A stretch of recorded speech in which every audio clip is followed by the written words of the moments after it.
Welcome to the final part of our Viking exploration series. We've covered how Vikings became master explorers and how they discovered North America. Now we need to answer the big question.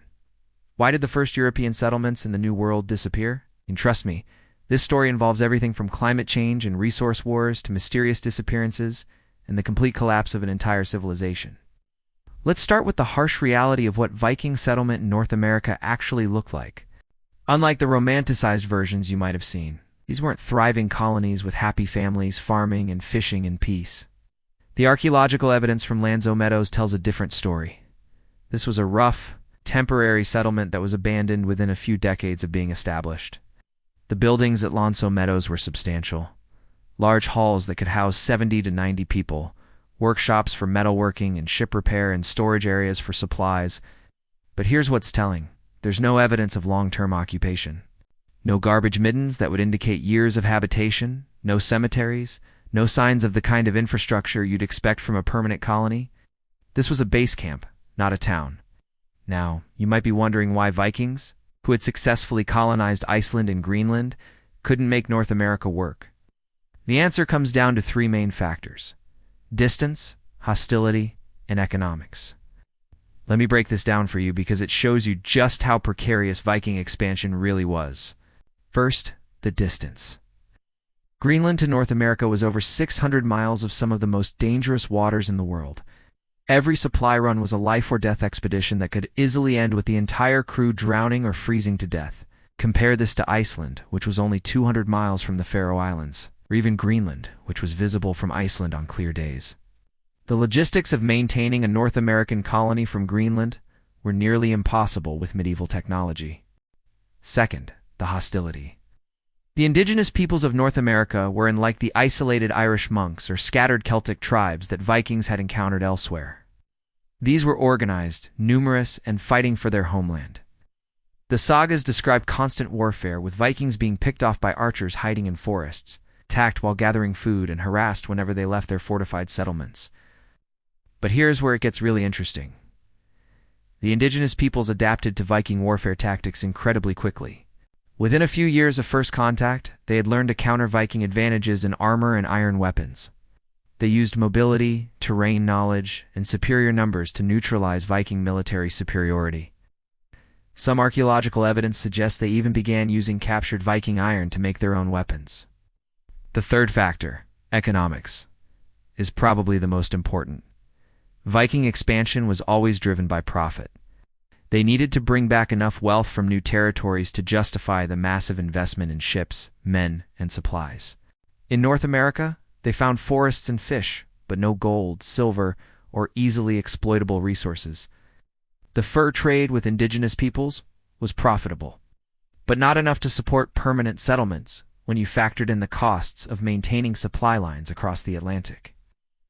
Let me tell you about the climate factor, because this is crucial to understanding why Viking settlements failed. The medieval warm period, which had made Viking expansion possible in the first place, was ending by the 13th century.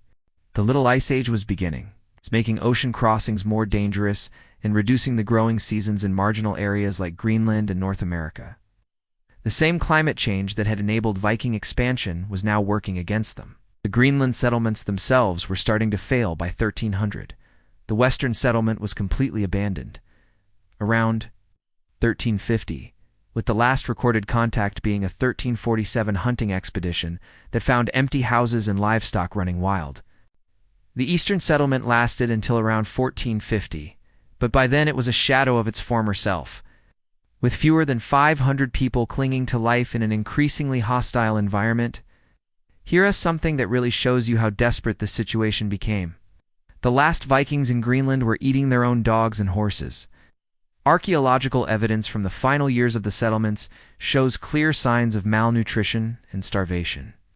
These people were literally dying out, cut off from the outside world, with no way to maintain contact with either Europe or North America. But what happened to the individual Vikings who were in North America when contact with Greenland was lost? This is one of history's great mysteries. Some probably died from disease, starvation, or violence. Others may have tried to sail back to Greenland or Iceland, only to disappear in the Atlantic.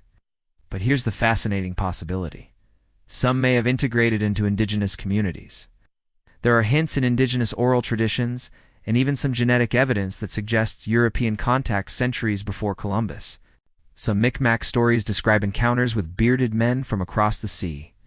There are scattered archaeological finds, iron objects, stone structures, even some European artifacts that might be evidence of Vikings who stayed behind and joined indigenous communities. The complete loss of contact between Europe and North America after the Viking period is remarkable when you think about it. For over 300 years after the last recorded Viking voyage, Europeans forgot that North America existed. The knowledge survived only in Icelandic sagas that most Europeans dismissed as fantasy. When Columbus reached the Caribbean in 1492, he had no idea that Europeans had been in North America centuries earlier. Forgetting of Viking America shows you how fragile knowledge could be in the medieval period.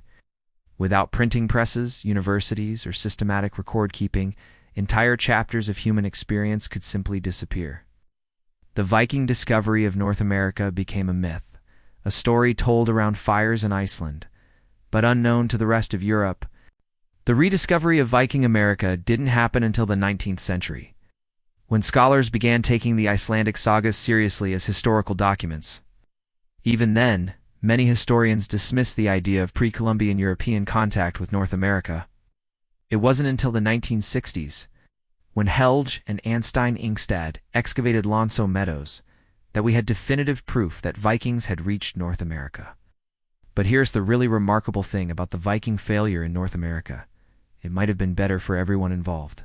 Later European colonization was devastating for indigenous peoples, leading to genocide, disease, and cultural destruction on a massive scale. The Viking presence was too small and brief to cause that level of damage. Indigenous peoples successfully resisted Viking expansion and maintained their independence for another 500 years. The legacy of Viking exploration extends far beyond their brief presence in North America. They proved that the Atlantic could be crossed with medieval technology, that new worlds existed beyond the known horizon, and that human beings could adapt to virtually any environment. Their navigational techniques, ship designs, and exploration methods influenced later European explorers, even if they didn't know it. Most importantly, the Viking experience in North America shows us that successful exploration and colonization require more than just courage and superior technology. You need sustainable logistics, peaceful relations with indigenous peoples, and economic incentives that justify the massive costs involved. The Vikings had the courage and technology, but they couldn't solve the other problems. Today, as we explore space and consider establishing colonies on other planets, the Viking experience offers important lessons. Distance, hostility, and economics remain the key challenges for any attempt to establish human settlements in new environments. The Vikings showed us both the possibilities and the limitations of human expansion into unknown territories. The Viking discovery of North America remains one of the most remarkable achievements in human history. 1,000 years ago, using only wind power and human courage, they crossed one of the world's most dangerous oceans and established the first European presence in the New World. That they ultimately failed doesn't diminish their achievement.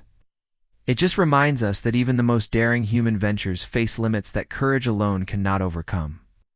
Thanks for joining me on this journey through Viking exploration. It's a story that combines adventure, violence, mystery, and ultimately, the very human story of reaching for something beyond our grasp, even when we know the odds are against us.